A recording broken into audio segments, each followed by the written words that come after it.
Hello, my dear students. Welcome to my channel, Living Peak Classes Prayagraj. Myself, Sunil Kumar Prajapati, and today we are going to discuss about the diversity in the living organism. आज हम आपके लिए class 11th subject biology की unit first start करने जा रहे हैं और आप सभी प्यारे स्टूडेंट्स को मेरा यह प्रयास और सफल रहेगा आप सभी के लिए। तो आज से आपको रेगुलर वीडियो लेक्चर्स प्राप्त होंगे। तो स्टार्ट करते हैं क्लास 11th की biology. Class 11th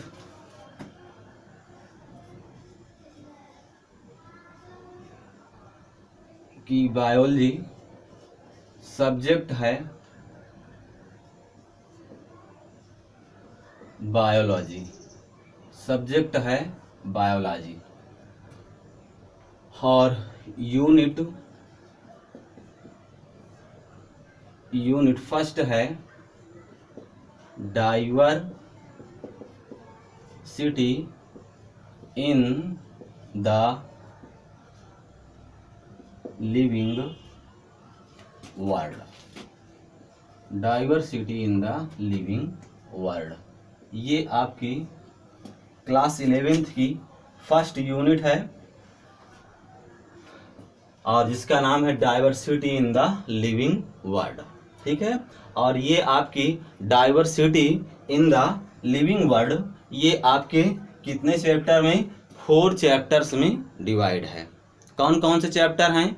first chapter है द लिविंग वर्ल्ड। ठीक है, अब यहाँ पे हम देखते हैं कि जो फर्स्ट चैप्टर है, फर्स्ट चैप्टर का नाम क्या है? द लिविंग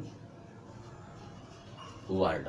ठीक है, इसी तरह से आपका बायोलॉजिकल क्लासिफिकेशन ये आपका सेकंड चैप्टर है। बायोलॉजिकल क्लासिफिकेशन, और ये आपका जो थर्ड चैप्टर है plant kingdom. Plant kingdom, plant kingdom. और जो फोर्थ चैप्टर है उसका नाम है एनिमल किंगडम। ठीक,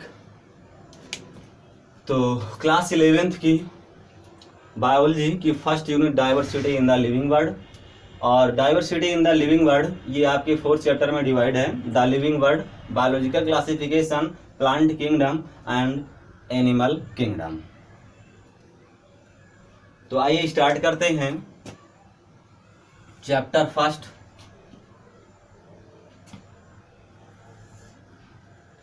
स्टार्ट करते हैं हम chapter first. Chapter first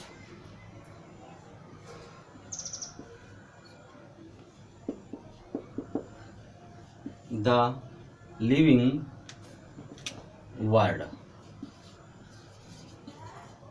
the living world. ठीक है, तो अब आप समझ गए हैं कि लिविंग वर्ल्ड, ठीक है, यानी हम यहाँ पे, ठीक है ना, जीवों का संसार है चैप्टर का नाम। तो इसमें जो ये लिविंग वर्ल्ड आया है, ठीक है ना, तो इसको हमें डिस्कस करना है कि ये बायोलॉजी के चैप्टर में आपका फर्स्ट चैप्टर जो लिविंग बींग्स हैं उसी के विषय में स्टडी करना है। तो सबसे पहले हम लोग बायोलॉजी को ही डिफाइन कर लेते हैं। तो जैसे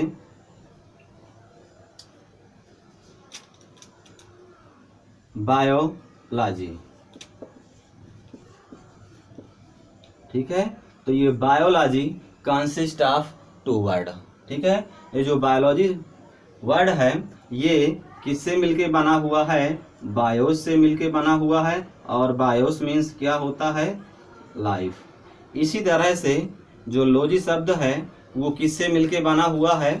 वो लोगोस से बना हुआ है, और लोगोस मीन्स क्या होता है, स्टडी। तो आप समझ गए होंगे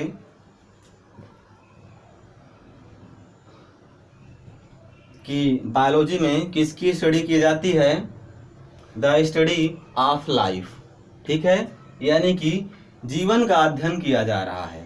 अब आप यहाँ पे समझ सकते हैं, ठीक है, कि जो बायोलॉजी में किसके स्टडी की जा रही है, लाइफ की, लाइफ यानी कि जीव या जीवन की। तो बायोलॉजी में यदि देखा जाए तो जो लिविंग बींग्स हैं वो कौन कौन से हैं, प्लांट्स और एनिमल्स। ये ऐसे लिविंग ऑर्गेनिज्म हैं जिसका हम बायोलॉजी के अंतर्गत क्या करते हैं, स्टडी करते हैं।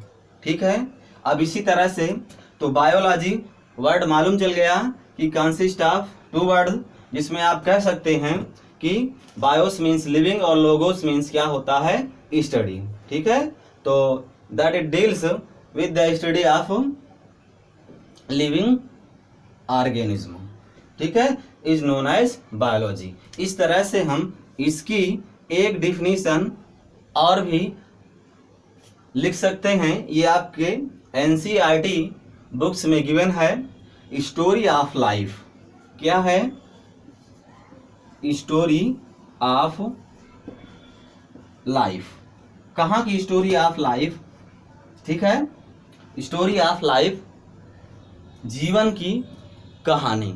ठीक है, और इसके साथ किस पर, ऑन अर्थ, ऑन अर्थ। तो आप समझ गए होंगे कि बायोलॉजी में कुछ और स्टडी नहीं करना है, बल्कि story of life on earth, यानी पृथ्वी पर हम जीवन का या जीवों का या जीवन का स्टोरी की स्टडी कर रहे हैं। और इसकी थोड़ा सा बेस्ट डेफिनेशन जो दिया गया है कंप्लीट आपके एनसीईआरटी बुक्स में, कि story of evolution, story of evolution on living organism, of living organism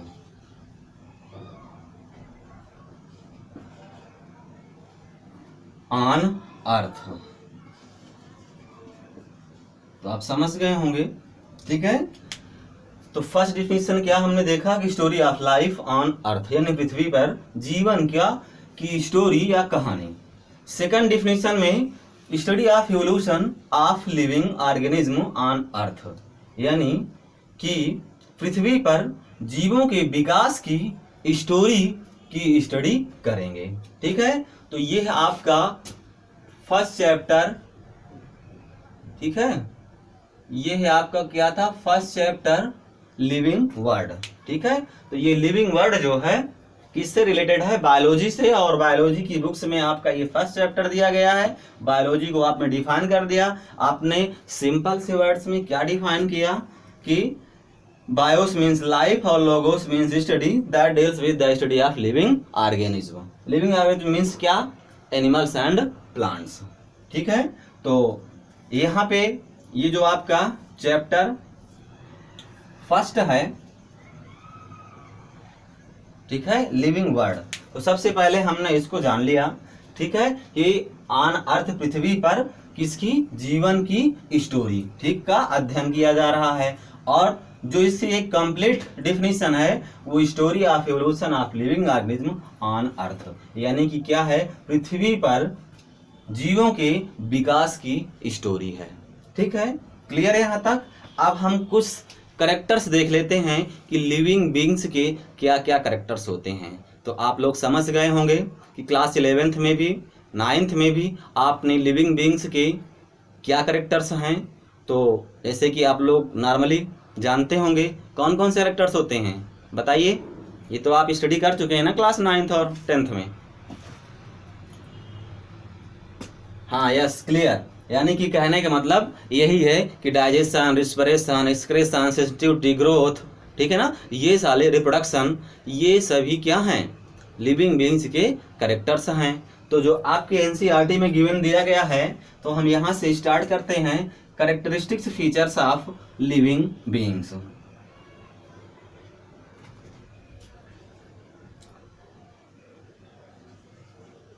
या यहाँ पे फीचर्स ऑफ लिविंग बीइंग्स लिख देते हैं।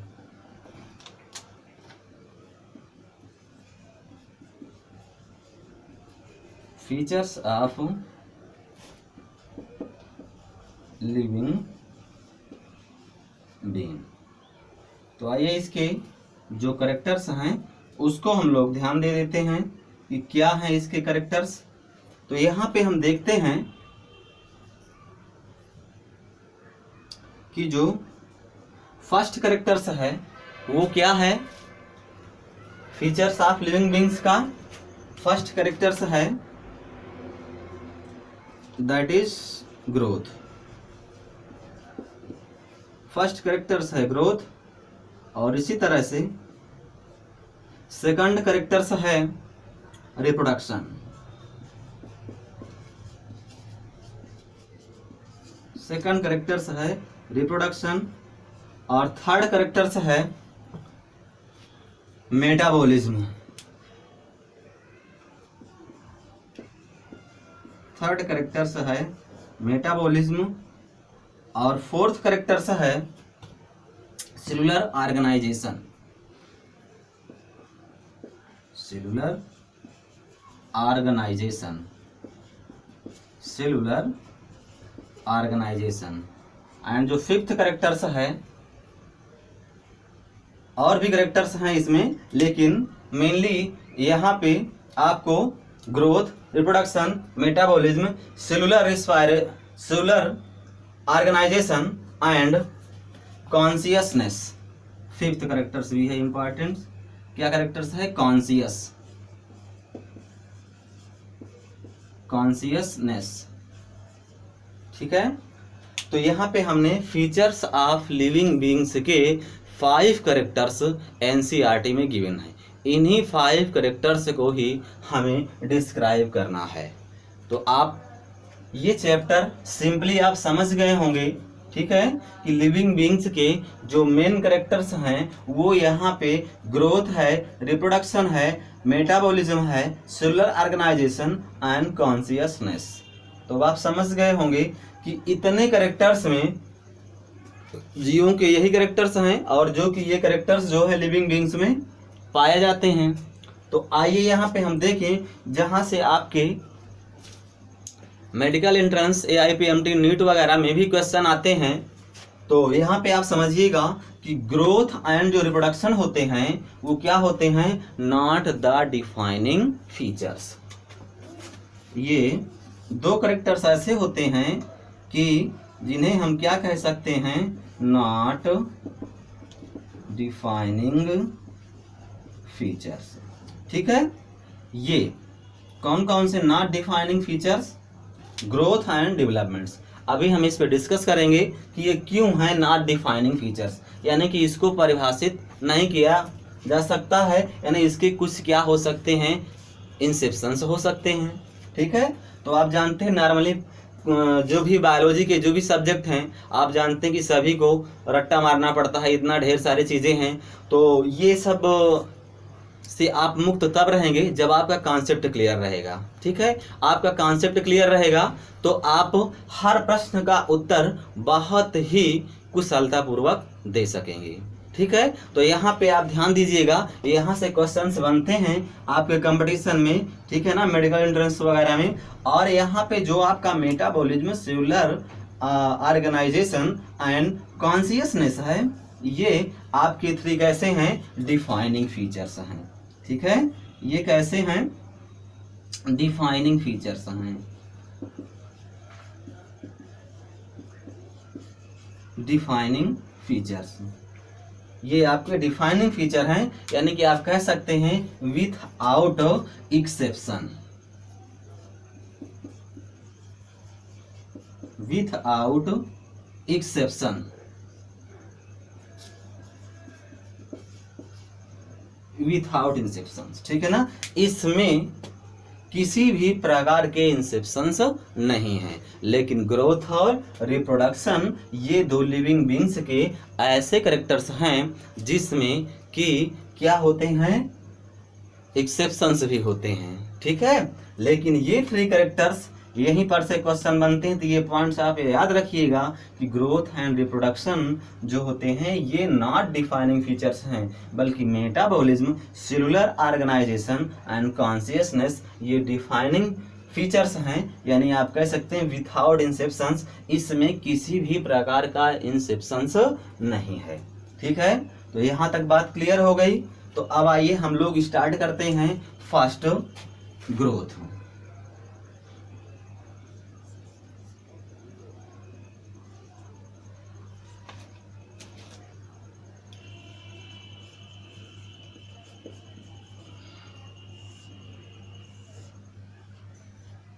तो अब हम लोग ग्रोथ को डिफाइन करेंगे।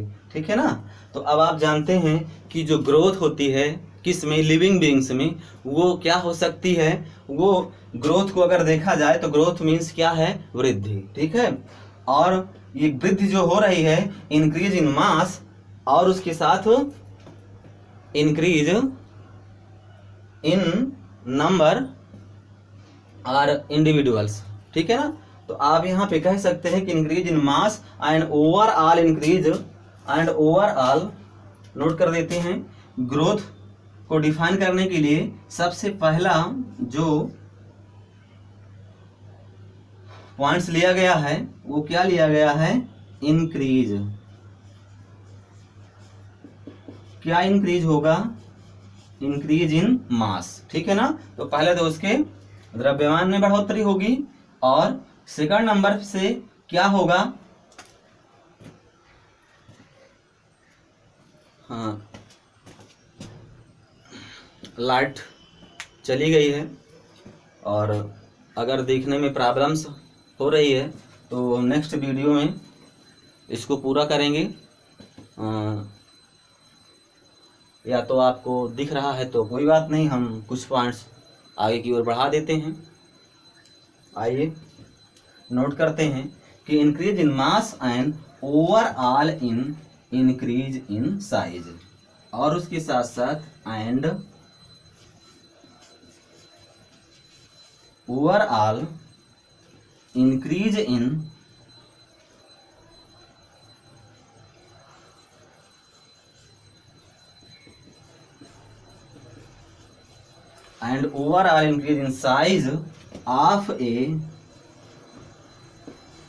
size of a tissue or organism or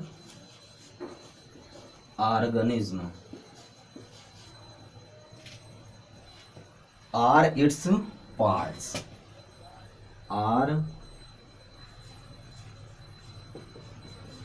its parts.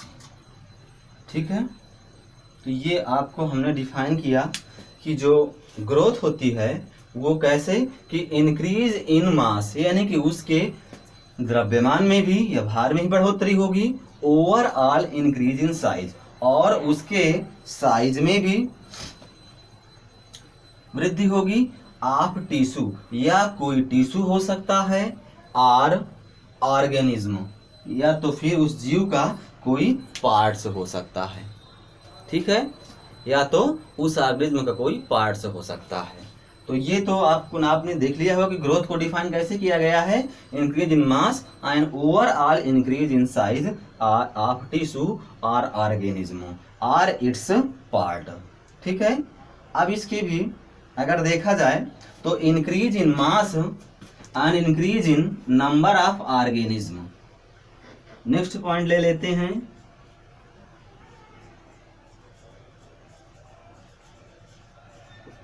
Increase in mass and increase in number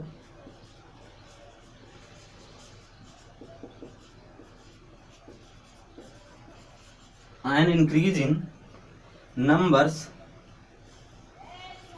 of organism, number of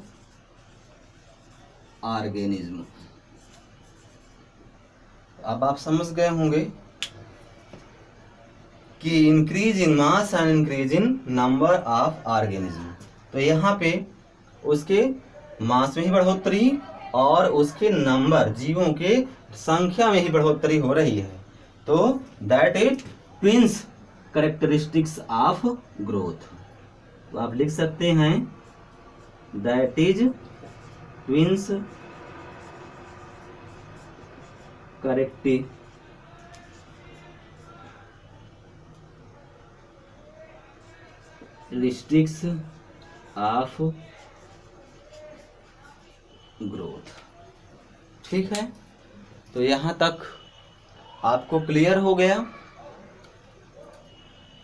ये ग्रोथ को हमने डिफाइन किया है। अभी सबसे पहले ग्रोथ को डिफाइन किया है, क्योंकि अभी आपको ये हमें बताना है कि नॉट डिफाइनिंग फीचर्स ये क्यों है। ठीक है, तो यहाँ पे पहले हम नॉर्मली ग्रोथ को समझ लिया कि यदि उसके इंक्रीज इन मास, यदि उसके भार में या द्रव्यमान में वृद्धि, and overall increase in size, और उसके साइज में भी, पूरे साइज में भी वृद्धि हो रही है ऑफ टिश्यू, या उसके टिश्यू का, या तो ऑर्गेनिज्म का कोई टिश्यू हो सकता है, या तो उसके बॉडी का कोई पार्ट्स हो सकता है। ठीक है, तो इस तरह से आप कह सकते हैं कि increase in mass and increase in number of organism, that is twins characteristics features of growth. ठीक है, तो ट्विन कैरेक्टर्स ऑफ ग्रोथ। ठीक है, तो ये यहाँ पे हमने आपको बता दिया। ठीक है, ये 2 पॉइंट्स में क्लियर हो गया। अब आगे भी यहां से हम क्रॉस कर देते हैं।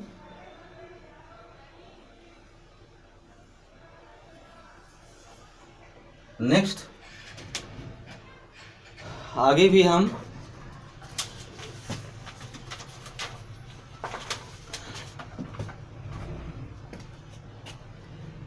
तो अब इसका जो ग्रोथ का, यानी कि पहला पॉइंट्स, दूसरा पॉइंट्स, और भी इसमें कुछ इंपॉर्टेंट्स हैं जिसके हमें क्या करना है कि डिफाइन करना है। तो ये तो नॉर्मल हमने देख लिया कि increase in mass and increase in size, tissue or organism or its parts. ठीक है ना, इंक्रीज इन मास और इंक्रीज इन नंबर, ये क्या है, that is twins characteristics features of growth. ये 2 कैरेक्टर्स हो गए किसके, ग्रोथ के। ठीक है ना, लिविंग बीइंग्स में। एंड नेक्स्ट पॉइंट जो है वो पॉइंट्स बहुत ही इंपॉर्टेंट है। क्या इंपॉर्टेंस है,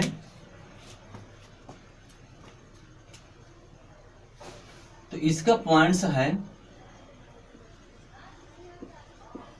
इरिवर्सिबल। इरिवर्सिबल क्या है, इरिवर्सिबल परमानेंट,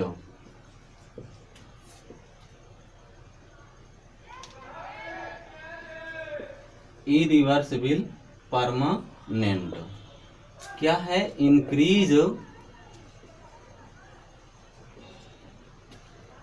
अब यहाँ पे आप क्या देख रहे हैं, परमानेंट, यानी कि जब एक बार ग्रोथ हो जाती है तो दोबारा वह क्या है कि अपनी पोजीशन में नहीं आ पाती है। ठीक है, जैसे कि हम लोग अगर एक बार ग्रोथ कर गए तो अगर सोचे कि वापस उसी साइज में आ जाए, उसी शेप में आ जाए, तो ऐसा संभव नहीं है। ये लिविंग बीइंग्स का कैरेक्टर्स होना चाहिए। ठीक है, तो यहाँ पे इरिवर्सिबल मीन्स क्या होता है, जो पुनः अपनी स्थिति में ना लौट के आ पाए, वापस ना आ पाए। ठीक है, तो इरिवर्सिबल परमानेंट। ठीक है ना, आप समझ गए।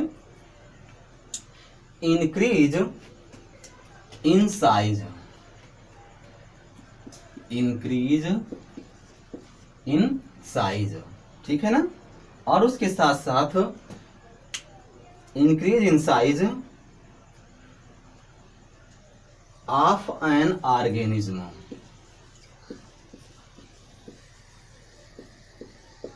Of an organism. अब आप समझ गए होंगे, आर इट्स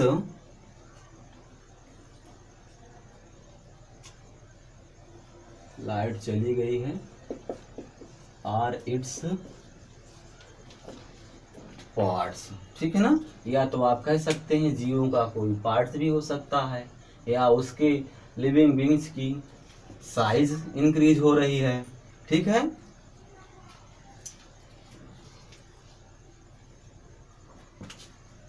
और उसके साथ साथ आप कह सकते हैं कि or even of an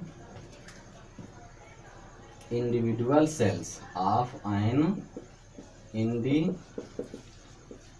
individual cells of an individual sales.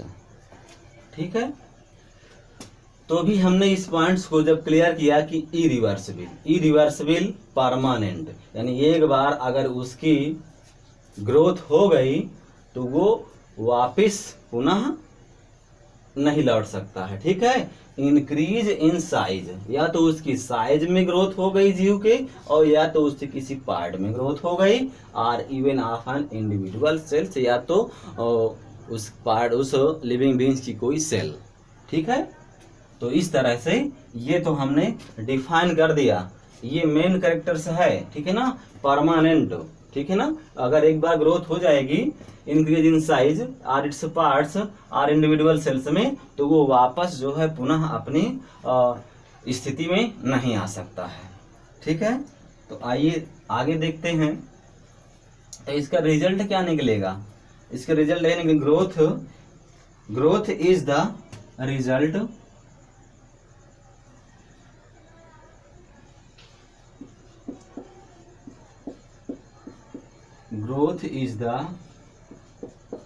Result of metabolism. अब आप समझ गए होंगे ये। ठीक है, जब किसी लिविंग बीइंग्स के साइज में ग्रोथ हो रही हो, या उसके बॉडी के पार्ट्स में ग्रोथ हो रही हो, या तो उसके इंडिविजुअल सेल में ग्रोथ हो रही हो।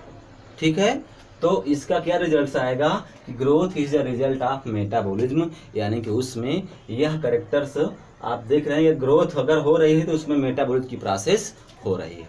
अब हमें क्या करना है कि ये जो मेटाबॉलिज्म है इसको डिफाइन करना है, कि मेटाबॉलिज्म को भी हम यहाँ पर डिफाइन कर देते हैं। रिजल्ट तो आप समझ गए होंगे, क्या रिजल्ट निकला इसका कि मेटाबॉलिज्म हो रही है। ठीक है ना, अब ये मेटाबॉलिज्म पॉइंट्स क्या है इसको हम लोग देख लेते हैं। देखिए यहाँ पे थोड़ा सा आपको कॉन्सेप्ट क्लियर करा रहे हैं। ठीक है, और कॉन्सेप्ट आपका क्लियर हो गया तो फिर आप लोगों को कभी कहीं भी प्रॉब्लम्स नहीं आएगी। ठीक है, तो यहाँ तक तो आपको समझ में आ रहा होगा, यहाँ तक किसी को कोई प्रॉब्लम्स तो नहीं हुई समझने में। तो आगे देखते हैं मेटाबॉलिज्म। ठीक है, तो अब इस मेटाबॉलिज्म को अगर देखा जाए तो जो ये मेटाबॉलिज्म है इसको भी हम कितने 2 टाइप्स में बांट करके स्टडी करते हैं। तो फर्स्ट है सिंथेटिक रिएक्शंस के द्वारा। फर्स्ट है सिंथेटिक रिएक्शंस। ठीक है, सिंथेटिक रिएक्शंस। और जो सिंथेटिक रिएक्शंस होता है ये क्या होता है, मीन्स आप कह सकते हैं एनाबॉलिज्म।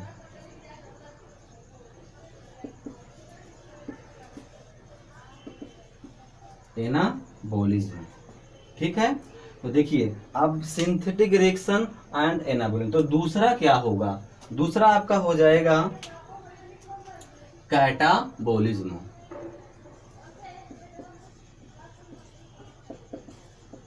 दूसरा हो जाएगा कैटाबॉलिज्म। तो अब आप समझ गए होंगे कि मेटाबॉलिज्म में अगर ये सिंथेटिक रिएक्शन और एनाबॉलिज्म की प्रोसेस, ठीक है ना, ये अधिक हो रही है, इंक्रीज हो रही है, और इधर कैटाबॉलिज्म की प्रोसेस क्या है, डिक्रीज हो रही है।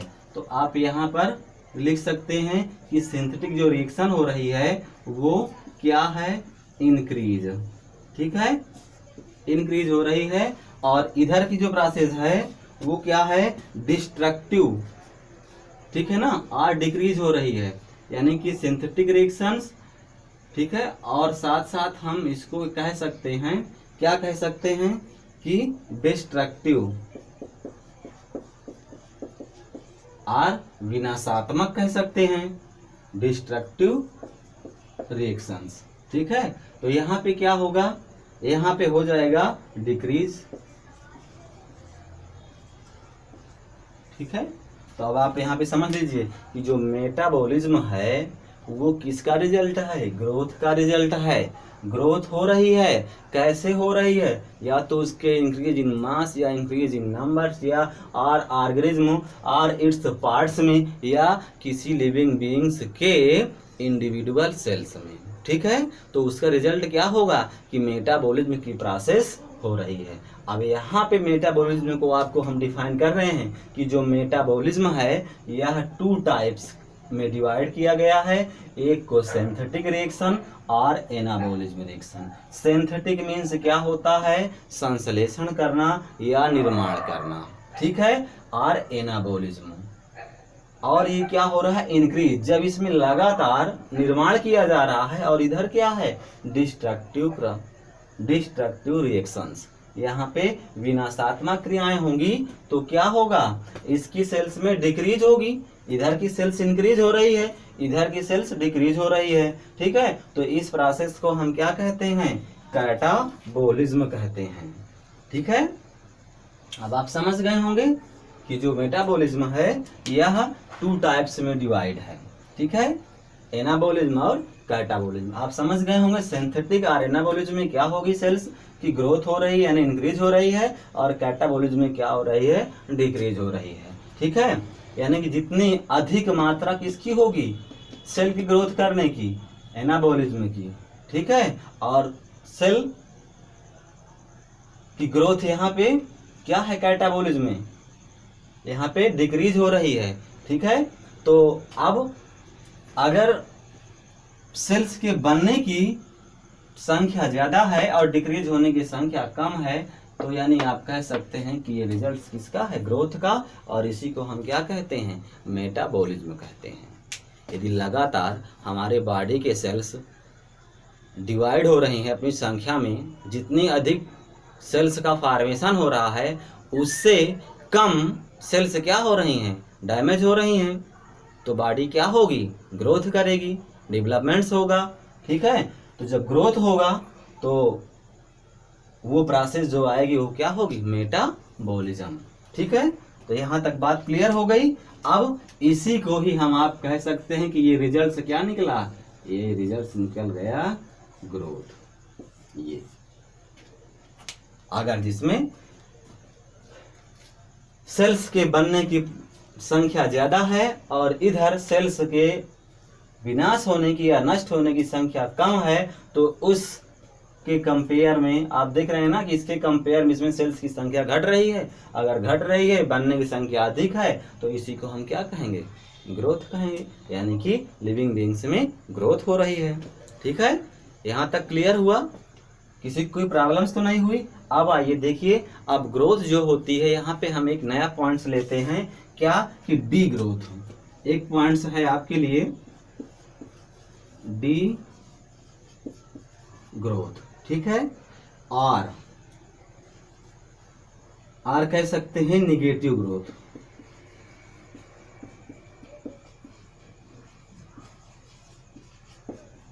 और कह सकते हैं निगेटिव ग्रोथ। ठीक है, तो डी ग्रोथ और निगेटिव ग्रोथ क्या होते हैं, अब जरा आप सोचिए। तो ये 2 पॉइंट्स हैं आपके लिए, डी ग्रोथ भी है और निगेटिव ग्रोथ भी है। तो डी ग्रोथ है, निगेटिव ग्रोथ। यहाँ पे तो आपने देख लिया ग्रोथ हो गया। अब भाई डी ग्रोथ निगेटिव ग्रोथ का मतलब क्या होगा कि जो एनाबॉलिज्म की प्रोसेस है यहाँ पे क्या होगी, इंक्रीज ना होकर के इनकी संख्या घट रही है। ठीक है, और यहाँ पर अगर देखा जाए, ठीक है, सिंथेटिक रिएक्शन क्या हो रहे हैं, यहाँ पे डिक्रीज हो रहे हैं। तो सिंथेटिक रिएक्शन को हम क्या कहते हैं, एनाबॉलिज्म। अब यहाँ पे समझिएगा, सिंथेटिक रिएक्शन। ठीक है, और इसको हम क्या कहते हैं, एनाबॉलिज्म। एनाबॉलिज्म। ठीक है, अब ये क्या हो रही है, लगातार डिक्रीज हो रही है।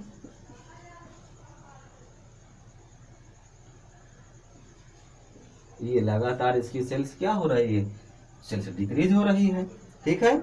और डिक्रीज हो रही है तो फिर आप समझ सकते हैं कि जो कैटाबॉलिज्म की है सेल्स वो क्या होगी, इंक्रीज होगी। कैटाबॉलिज्म की जो सेल्स है वो क्या हो रही है, इंक्रीज हो रही है। देखिए अब यहाँ पे इसका जस्ट अपोजिट है। यहाँ पे आप समझ सकते हैं कि यदि जितने भी सेल्स यहाँ पे डिक्रीज हो रही हैं, ठीक है ना, इसकी तुलना में अगर देखा जाए तो इसके कंपेयर में जो कैटाबॉलिज्म की जो सेल्स हैं वो लगातार क्या हो रही हैं, बढ़ रही हैं। यानी सेल्स, कैटाबॉलिज्म मीन्स क्या है, इनकी सेल्स लगातार नष्ट हो रही हैं और नष्ट होने की संख्या क्या है, बढ़ रही है, और इधर क्या है, घट रही है। इसी को हम क्या कहेंगे, डी ग्रोथ और निगेटिव ग्रोथ कहेंगे, ठीक है। अब आइए थोड़ा सा एक पॉइंट्स और ले लेते हैं कि ग्रोथ हो, ठीक है। अब यहाँ पे हम लोग देखते हैं ग्रोथ। अब यहाँ पे ग्रोथ को भी अगर देखा जाए तो यहाँ तक अभी तक हमने जो भी समझा ये केवल ग्रोथ को ही डिफाइन कर रहे हैं। ये आपके कॉन्सेप्ट हैं, यही कॉन्सेप्ट आपको आगे काम देंगे, जो रटना नहीं पड़ेगा, ठीक है। मान लीजिए एग्जांपल्स आपको रटना पड़ता है, लेकिन ये क्या है, ये आपके कॉन्सेप्ट हैं। बहुत ढेर सारे थ्योरियों को ये अपने आप में संजोए हुए हैं, ठीक है। तो यहाँ पे आप देखो ग्रोथ जो होती है, यहाँ पे ग्रोथ को हम मेनली 2 टाइप्स में डिवाइड कर देते हैं, ठीक है ना। जब 2 टाइप्स में डिवाइड करते हैं तो फर्स्ट क्या होती है, इंट्रिंसिक ग्रोथ। फर्स्ट क्या होती है, इंट्रिंसिक ग्रोथ। फर्स्ट होती है इंट्रिंसिक ग्रोथ और सेकंड क्या होती है, एक्सट्रिंसिक, ठीक है। तो जो इंट्रिंसिक, तो अब सबसे पहले आप देख लिए इंट्रिंसिक, यहाँ पे आप समझ रहे होंगे कि लाइट आ गई है। तो अब ग्रोथ को यहाँ पे हम आप लोग समझ रहे थे कि इंट्रिंसिक और एक्सट्रिंसिक। देखिए ग्रोथ जब होती है या तो फिर अंदर से हो रही है तो उसको आप क्या कहेंगे, इंट्रिंसिक कहेंगे। जब ग्रोथ किसी लिविंग बीइंग्स में बाहर से हो रही हो तो उसको क्या कहेंगे, उसको आप कहेंगे एक्सट्रिंसिक। समझ गए। ग्रोथ भी यहाँ पे 2 टाइप्स में डिवाइड किया गया है। और यहाँ पर से भी प्रश्न आते हैं, जब यहाँ पे आपको इंट्रिंसिक और एक्सट्रिंसिक भी दिया हो तब आपका आंसर यहाँ पे डिफाइनिंग नॉट डिफाइनिंग फीचर्स जो है क्या है, वो आंसर बदल जाएगा, क्योंकि यहाँ पे कुछ दिया नहीं है इंट्रिंसिक या एक्सट्रिंसिक, इसलिए ये नॉट डिफाइनिंग फीचर है। यहाँ पे हम ग्रोथ को इंट्रिंसिक और एक्सट्रिंसिक ये 2 पार्ट्स में डिवाइड कर दिए हैं। अब आप देखिए एक्सट्रिंसिक ग्रोथ क्या होती है। एक्सट्रिंसिक ग्रोथ होती है कि accumulation on material.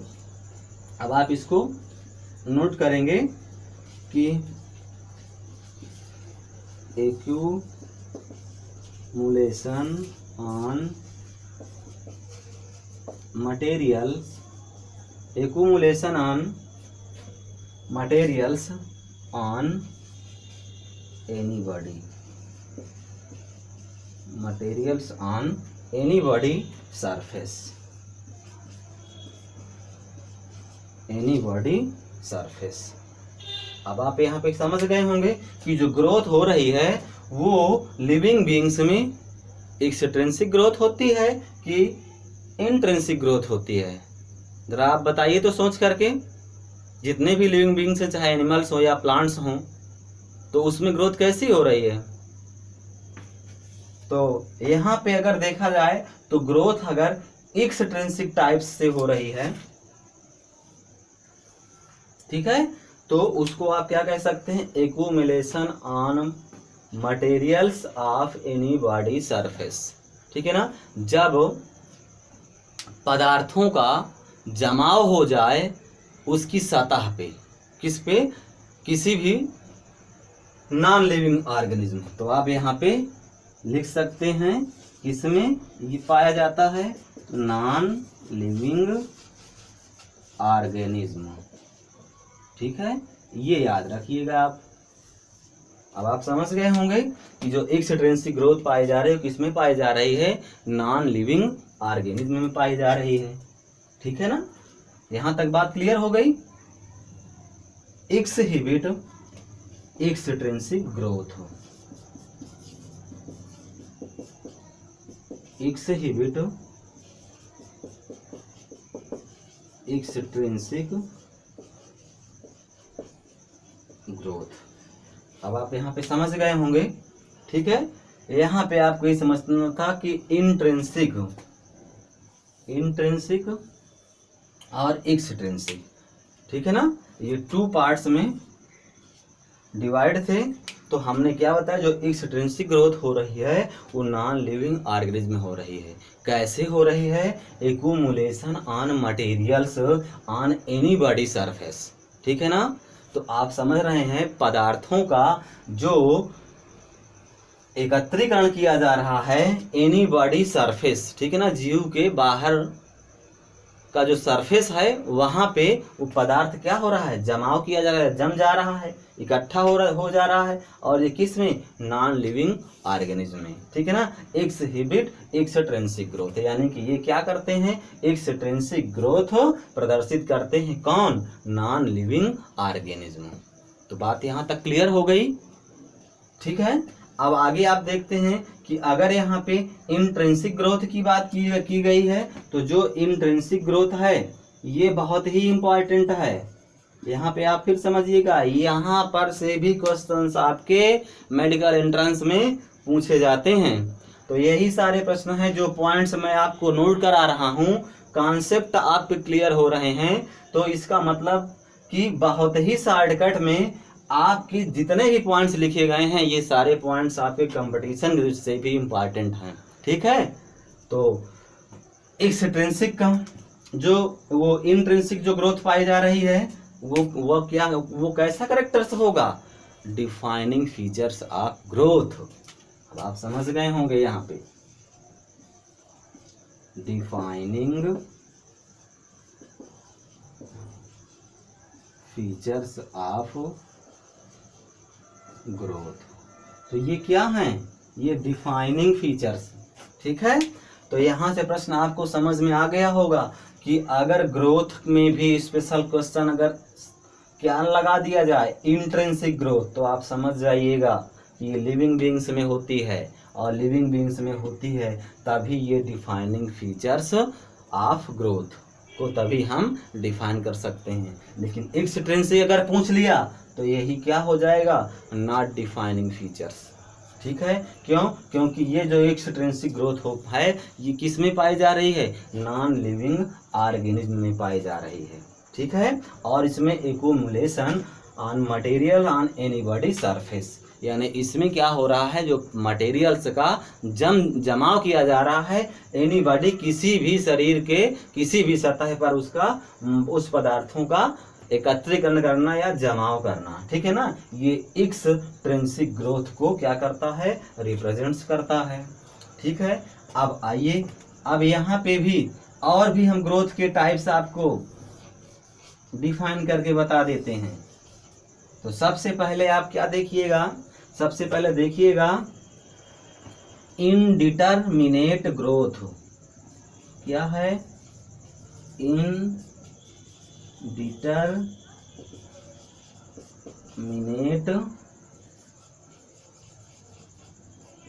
Growth.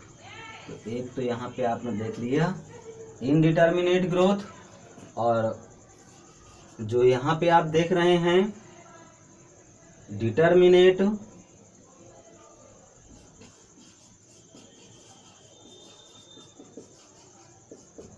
Determinate, अगर ये डिटरमिनेट है तो इसको आप समझ सकते हैं कि और भी क्या कह सकते हैं, कैसी ग्रोथ हो रही है, यहाँ पे लिमिटेड ग्रोथ हो रही है। अब आप बताइए कि डिटरमिनेट ग्रोथ और इनडिटरमिनेट ग्रोथ की क्या एग्जांपल्स हैं, जरा आप सोच करके बताइए। तो भाई लिमिटेड यानी कि इसमें जो ग्रोथ हो रही है वो सीमित हो रही है, सॉरी,